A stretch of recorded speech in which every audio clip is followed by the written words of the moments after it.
supremely talented, legendary figure, polymath, cultural icon, incredibly gifted, master of philosophy, master of metaphor. ये एक truly gifted व्यक्ति, exceptional brain, चित्रकारी करी तो 2300 painting बना दी। ड्राइंग और पेंटिंग पूरे यूरोप के अंदर एग्जीबिशन में लगाई जाती थी।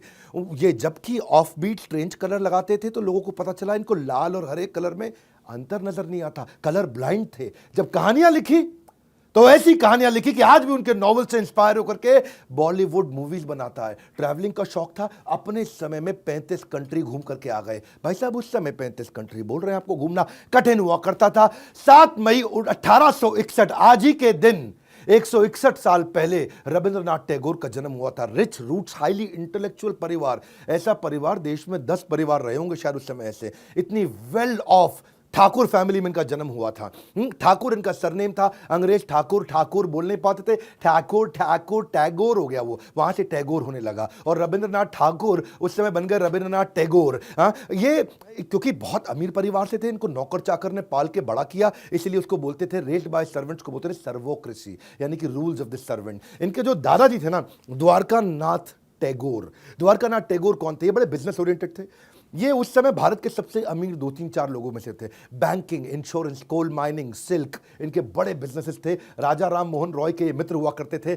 और इनके जो पिता थे उनका बिजनेस में इंटरेस्ट नहीं था, बड़े आध्यात्मिक व्यक्ति हुआ करते थे। इनको 12 साल की उम्र में जर्नी ऑफ सेल्फ डिस्कवरी के लिए ले गए।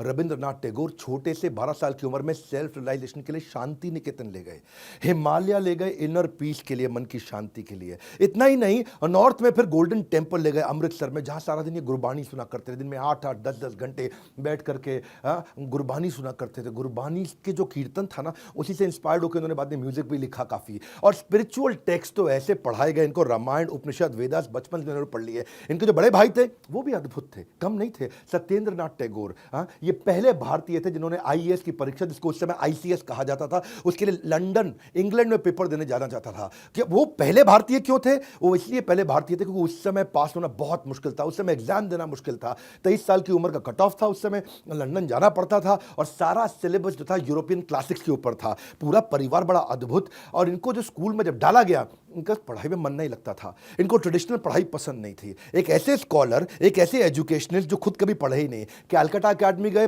टीचर से मार पड़ती थी, स्कूल छोड़ दिया। ओरिएंटल सेमिनरी गए, वहां से भी स्कूल छोड़ दिया। सेंट जेवियर्स गए, पढ़ाई में बिल्कुल मन नहीं लगा, टीचरों से मार खाई, स्कूल छोड़ दिया। रविंद्रनाथ टैगोर के जो बड़े भाई हेमेंद्रनाथ टैगोर, उन्होंने इनको फिर होम स्कूलिंग कराई। ये पहले पॉपुलर प्रोडक्ट थे होम स्कूलिंग के। आज होम स्कूलिंग बहुत पॉपुलर हो रहा है, घर पे ही बैठा के science, math, social science, astronomy, Sanskrit, history, modern science सब पढ़ा दिया इनको। लेकिन ये स्पोर्ट्स में बहुत इन्वॉल्व थे, बचपन से जूडो, स्विमिंग, ट्रैकिंग, रेसलिंग सब सीखते थे। और इनफैक्ट जादूनाथ भट्टाचार्य, जिन्होंने वंदे मातरम उसकी जो ट्यून सेट करी थी, वही जादूनाथ भट्टाचार्य इनको घर पे आके म्यूजिक सिखाते थे।